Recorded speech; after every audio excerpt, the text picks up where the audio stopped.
Hey everybody, Chevy Nobody Else's Auto back here at one of my favorite places to visit, here with our good friend Doug Prey at the Auburn Cord Duesenberg Company, Broken Arrow, Oklahoma. Doug, you always have great stuff here. Well, this is really special today. So It is. We've looked at a lot of cool stuff here. We've looked at a lot of Auburns, we've looked at a lot of Cords, we've looked at Duesenbergs.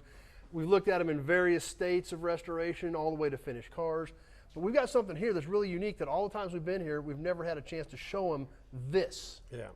Well, this is special. So this is a chassis that we've restored that we're getting ready to put the body on. The body's still back in the body shop, but you build the chassis first. So kind of when you see this complete chassis, if you're talking Duesenberg's never built bodies. They only built chassis. So if you bought a new Duesenberg in 1929, 1930, 1931, this is basically what you would get, except it's Duesenberg, not Auburn.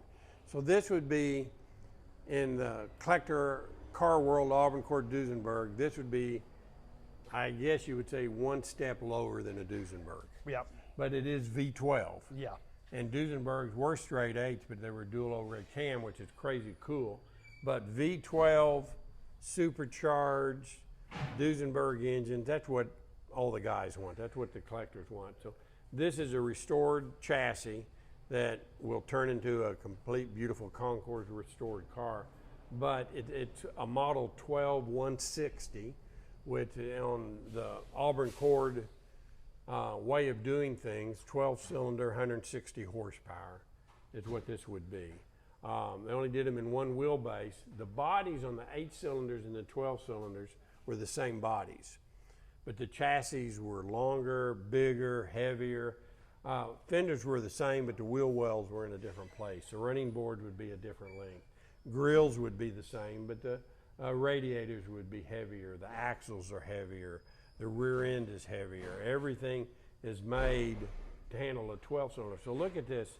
I mean, it's built like a truck. 12 cylinders to carry 2 people around. I mean, that's a lot of cars. And this is 1932, and the last Model A was 31. Yep. Model T cleared to 27. So you're a few years away from Model T.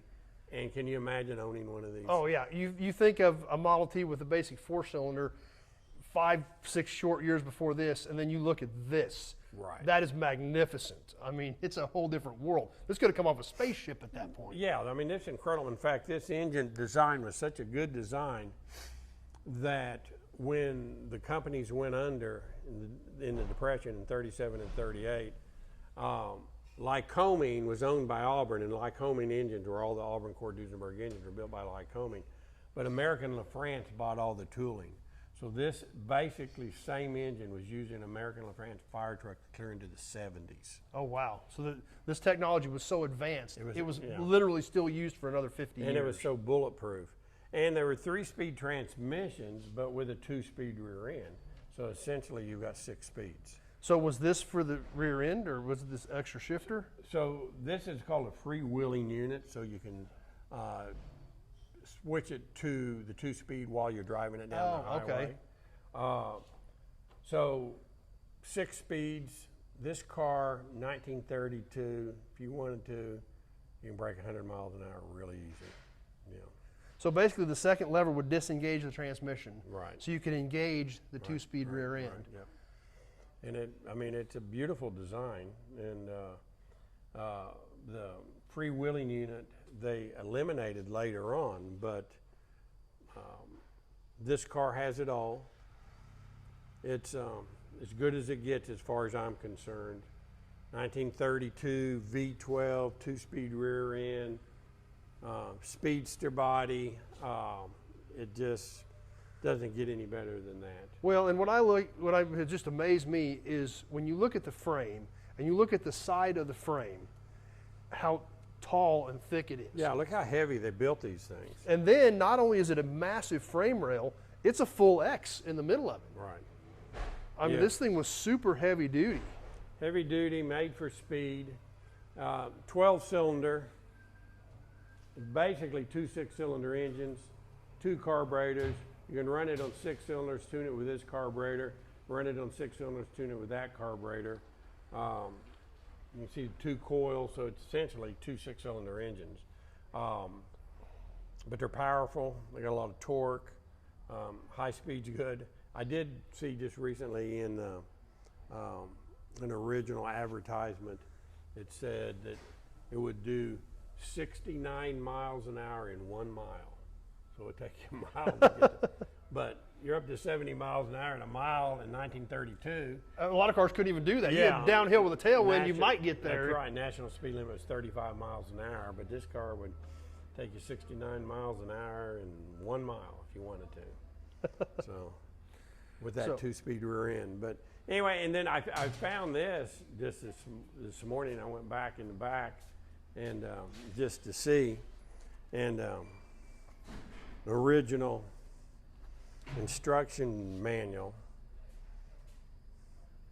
for a model 12160 and 12160A, which means it was more of a deluxe, extra chrome and stuff on the body.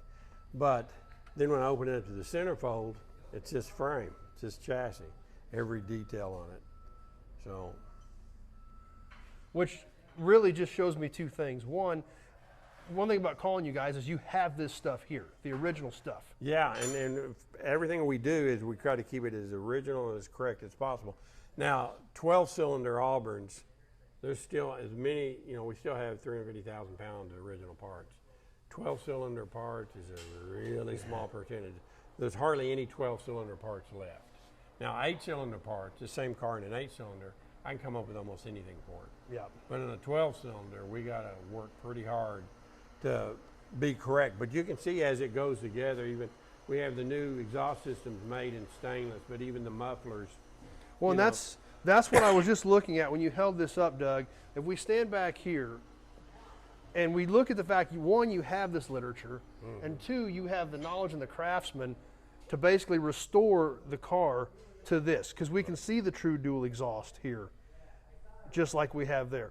We can even see the 2 lines for the 2-speed rear axle, all routed just as it was done by Auburn, and we can sit here and look at what you guys have done to restore this car to that. Well, even the shade of black, it's chassis black. So people over restore them and they put glossy black on everything. But if you're gonna, when it came off the assembly line, it wouldn't have been a polished out black. No. It would have been, they sprayed the black on it depending on the time of the year or how shiny it was. Right. And so this is chassis black, which for judging on originality, that's extremely important.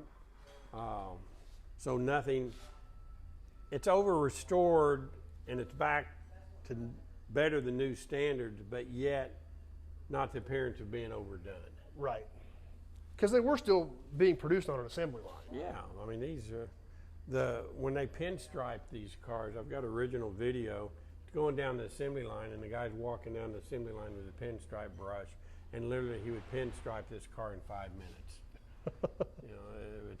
It's a different world today, and so the detail that we put into these cars is way above and beyond what they did originally. But yet that's what you want. They're works of art now, and so you want to keep them original, but make it as nice as possible. So this is really fun for me to see, like complete built chassis. This engine has been tested on the test stand, runs great. We did a complete engine build on this car. It's got all new parts, new pistons, new valves, everything in it. So this car will literally be a brand new 1932 car. And with that Speedster bodies on it, it's going to be a magnificent car. Oh, absolutely stunning. The customer wanted those wheels are actually dark green, and the body is dark green and a lighter green. And he wanted the black wall tires and didn't want all the bling. That you could get them this way, or you could get them with chrome wire wheels if you wanted, or you could even get them with wood wheels. But this is the look he wanted, and it's a pretty neat look. So this is, when the body goes on it, this is what you're going to see. And that's what you guys can do here, whatever the customer wants. Whatever he wants, and yeah, magnificent car. Well, once again, Doug, something totally cool that we haven't seen before. Out of all the cool stuff we've seen here, there's still stuff that we haven't seen, and this is another opportunity that people can understand and see this stuff. Yeah. Because you just don't see it. No, you don't, and this is what it's all about. I mean, if you see in this factory, there's nothing like this anywhere in the world. We're the only place like it. And our niche is Auburn Cord Duesenberg.